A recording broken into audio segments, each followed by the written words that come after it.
آج ہم یہاں سیریا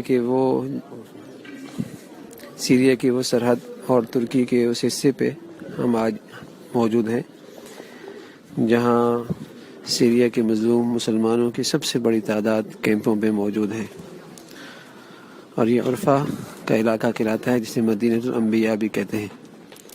انشاءاللہ پوری تفصیل تو شام کا عرض کروں گا کیا کیا کام کی شکلیں بنی۔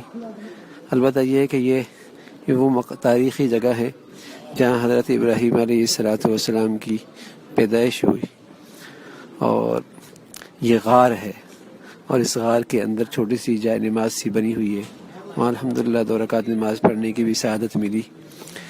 یہ انبیاء علیہ السلام کا شہر کہلاتا ہے مدینہ الانبیاء، جہاں سینکڑوں صحابہ بھی ان کی بھی یہاں قدم پڑے اور ان کی قبریں موجود ہیں۔